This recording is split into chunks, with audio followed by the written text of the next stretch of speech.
Ibu, kami mungkin bisa dapatkan informasi sejak kapan Ibu ini menjadi kuasa hukum bagi Saka Tata dan juga satu terpidana lagi yaitu Sudirman? Sebetulnya sejak awal terjadinya penangkapan saya sudah oleh orang tuanya, ketika orang tuanya mendengar informasi anaknya ditangkap, saya sudah pegang, Mbak, pegang 7 karena 7 itu karena yang satu itu kan ketika yang tanggal 31 Agustus itu yang 7 orang ditangkap, yang satu kan sebetulnya sudah ada di dalam, Mbak. Sudah ada di dalam perkara Sajam. Dia sejak tanggal 30 sudah ada surat penangkapan, dia sudah ada di dalam. Kemudian yang ketika 7 orang itu datang disatukanlah dengan yang Rivaldi itu yang sudah ada di dalam. Mereka nggak kenal, tapi disatukan dan dimasukkan dalam satu tuntutan. Seolah-olah saling mengenal, seolah-olah melakukan pembunuhan berencana. Berarti Rivaldi itu sudah masuk di dalam sehari sebelumnya. Sudah masuk di dalam untuk kasus yang berbeda ya, Bu? Untuk kasus yang berbeda di polsek yang berbeda. Baik, Bu. Kemudian, Bu? Kemudian Saka kan terpidana terdakwa anak waktu itu sebetulnya sejak tanggal 31 penangkapan, tanggal 1 Agustus saya sudah berusaha datang ke Polres Cirebon Kota setelah mendapat informasi dari keluarganya. Cuman waktu itu sudah tidak ada di Cirebon Kota, alasannya sudah dioper ke Polda. Jadi setelah anak itu ditangkap, kalau nggak salah sekitar tanggal 16 September saya baru bisa menandatangani kuasa. Jadi selama di Polda juga kita nggak bisa ketemu karena surat kuasa itu di tanggal 16 kalau nggak salah. Saya mesti buka file lagi. Tapi kalau nggak salah 2 minggu setelah 8 orang itu ditangkap. Baik, Ibu, apa sebenarnya upaya bantuan hukum yang Ibu lakukan untuk para klien Ibu ini, termasuk tadi meluruskan hal-hal seperti itu, Ibu? Termasuk juga meluruskan bahwa Saka merasa tidak mengenal dan sebagainya. Adakah upaya-upaya yang Ibu lakukan?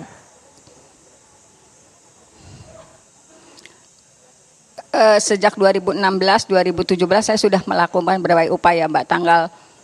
Kalau nggak salah tanggal 6 September saya bisa cek lagi karena filenya ini berantakan. Saya sudah melapor ke Propam Polda Jabar.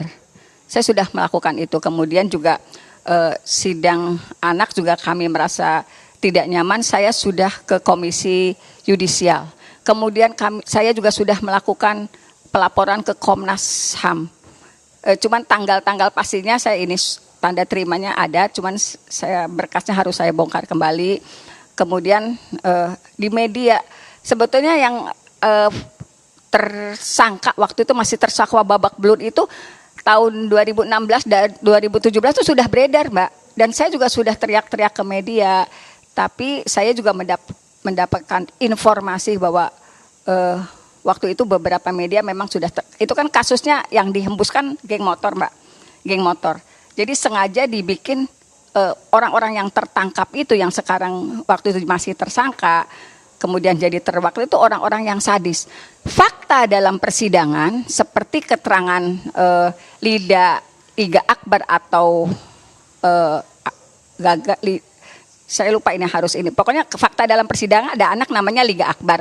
Liga Akbar itu teman dekatnya Eki. Dalam BAP dinyatakan bahwa jam 21.15 Liga Akbar itu masih bersama dengan Eki dan Vina. Vina menggunakan jaket ekstasi. Itu dalam BAP ada, Mbak. Tetapi dalam persidangan jaket itu tidak pernah dihadirkan. Jadi sebetulnya siapa yang geng motor, siapa yang sebetulnya para pelaku yang dianggap pelaku ini sebetulnya kan cuma kuli bangunan.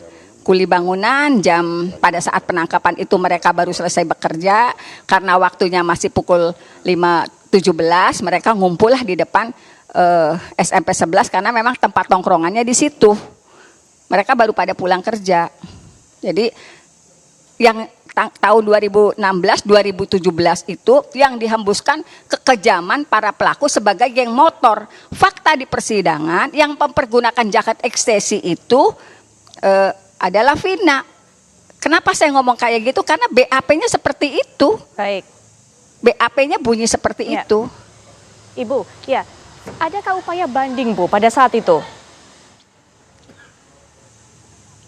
Banding Mbak, banding sampai kasasi kita lakukan. Baik, sampai kasasi. Ya, kemudian juga Ibu tadi sudah mengatakan sudah melaporkan kepada Prof Kepam, kemudian Komisi Yudisial dan Komnas HAM. Apa respon mereka, Bu?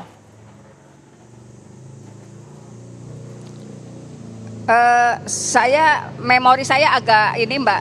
Saya dulu yang pasti kalau Komisi Yudisial turun gitu. Saya ingat, tapi yang lainnya saya tidak termemori dengan baik karena saya cuma pegang laporan itu ada. Ya, apakah Saya lupa. apakah tidak mendapatkan respon, apa sih Bu? setelah itu gitu saya. Apakah tidak mendapatkan respon atau ada respon sebenarnya dari mereka? Sudah dikatakan turun Komisi Yudisial, tapi Ya karena nggak ada dokumen apapun yang masuk ke kita Mbak. Nggak ada Baik. dokumen apapun, berarti saya juga nggak paham dulu prosesnya seperti apa. Ya. Baik, Kalau dokumennya ada pasti saya punya. Komisi Yudisial turun tidak memberikan rekomendasi, Ibu? Turun tapi saya tidak tahu hasilnya seperti apa. Maksudnya Ibu tidak tahu? Tidak tahu. Jadi Komisi Yudisial waktu itu datang ke Cirebon Ya. memeriksa salah satu kakak Saka gitu. Tapi hasilnya seperti apa saya nggak ngerti. Nggak dapat informasi apapun. Apakah hasilnya tidak disampaikan ke Ibu? Atau hanya memeriksa saja kemudian tidak ditindaklanjuti? Ya, hanya memeriksa saja, kemudian saya nggak tahu hasilnya. Ibu tidak ada upaya lagi, Ibu, untuk Memeriksa kemudian saya meminta? tidak ada. Ya, Ibu tidak ada upaya lagi untuk meminta kelanjutannya seperti apa setelah dilakukan pemeriksaan tersebut? Saya nggak ngerti Mbak. Waktu itu saya lupa apa saya sudah kehabisan energi atau saya lupa apa sih yang saya lakukan setelah Komisi Yudisial sempat memeriksa. Kemudian saya lupa apa yang karena waktu itu kan beban saya luar biasa terhadap apa yang saya lihat di persidangan, apa yang saya rasakan, apa yang saya dengar. Jadi beban saya kayaknya lebih fokus ke situ. Saya lupa apa sih yang setelah pelaporan itu saya kayaknya nggak fokus mengenai tindak lanjutnya seperti apa. Baik, yang turun hanya karena KY, mulai Ibu? merasakan penderitaan anak-anak. Yang turun hanya KY, pihak Propam tidak memberikan Iya. respon? Komnas HAM tidak memberikan respon?